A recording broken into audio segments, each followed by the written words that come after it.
بسم اللہ الرحمن الرحیم۔ السلام علیکم پیارے بچوں، کیسے ہو؟ جماعت دہم اردو کی کلاس میں خوش آمدید۔ اپنی اردو کی کتاب نکالیں اور صفحہ نمبر 1۔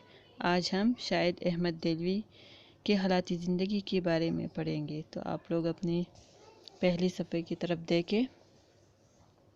بسم اللہ الرحمن الرحیم۔ شاہد احمد دہلوی مولوی نذیر احمد کے پوتے اور مولوی بشیر الدین کے بیٹے تھے۔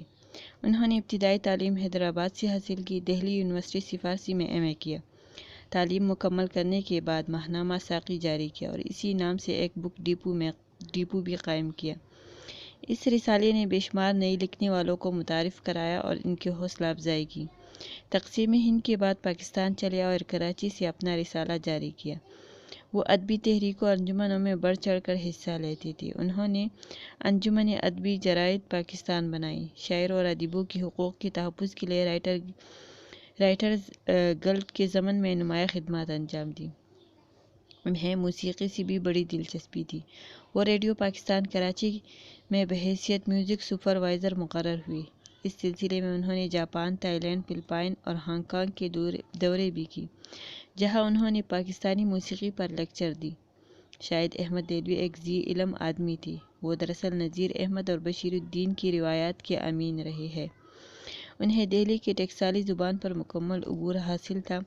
ان کی تصانیف کی تعداد 50 کے قریب ہے۔ ان کے بعض مقالات نے دہلی مرحوم کو زندہ جاوید کر دیا۔ اپنے رسالے کے بعض خصوصی شماروں کے ذریعے اردو ادب کی ترویج میں بھرپور حصہ لیا۔ ان کی وفات کراچی میں ہوئی اور وہیں دفن ہوئے۔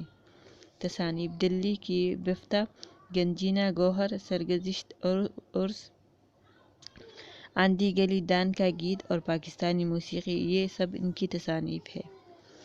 یعنی وہ 1906 میں پیدا ہوئی تھی اور 1967 میں پھر ان کی وفات ہوئی۔ یعنی وہ ایک موسیقار تھے اور موسیقی سے بھی بہت دلچسپی لیتے تھے۔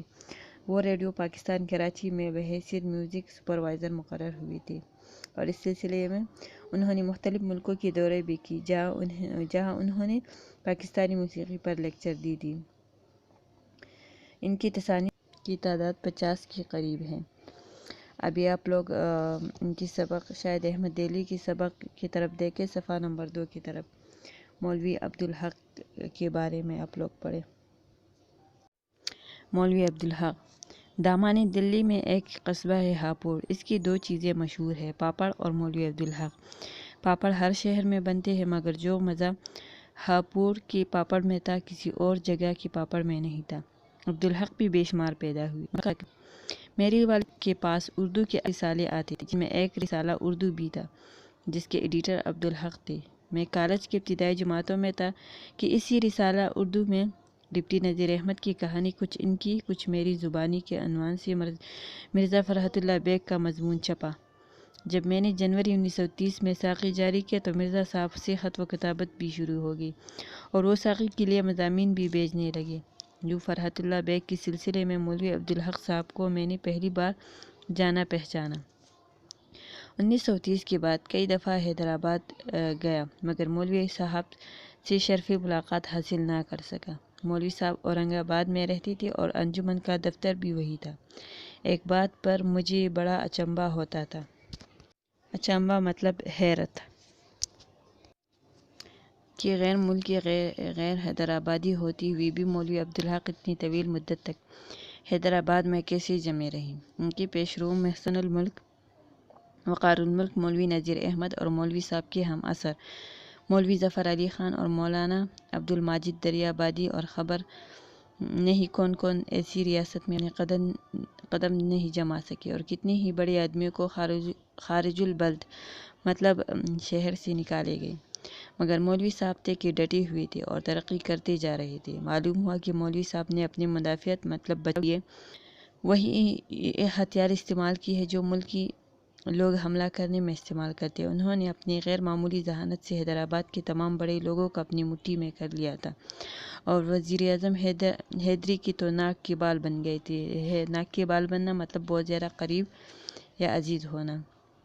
مگر مولوی صاحب صرف اپنا بچاؤ ہی نہیں کرتے رہے، انہوں نے ریاست کے بڑے بڑے کام بھی کی۔ انجمن ترقی اردو کو اتنا فروغ دیا کہ انجمن محفل سارے ہندوستان کے لیے اردو کا مرکز بن گئی۔ عثمانیہ یونیورسٹی کا منصوبہ مولوی صاحب ہی نے بنایا تھا۔ جب یہ اردو یونیورسٹی بنی تو اس کے لیے دارالترجمہ قائم کیا۔ دارالترجمہ وہ جگہ جہاں کسی زبان سے دوسری زبانوں میں کتابوں کا ترجمہ ہوتا ہے، جس میں اعلیٰ قابلیت کے مترجم جمع کی، اور اس دارالترجمہ نے تمام علوم و فنون کو اردو میں منتقل کر دیا اور ثابت کر دیا کہ اردو بھی کامیاب ذریعہ تعلیم بن سکتی ہے۔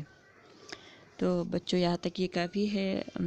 آپ لوگ شاہد احمد دہلوی کی جو حالات زندگی ہے وہ اپنے نوٹ بک میں مختصراً لکھیں، اور مولوی عبدالحق کا جو سبق ہے وہ بھی آپ لوگ دہرائیں۔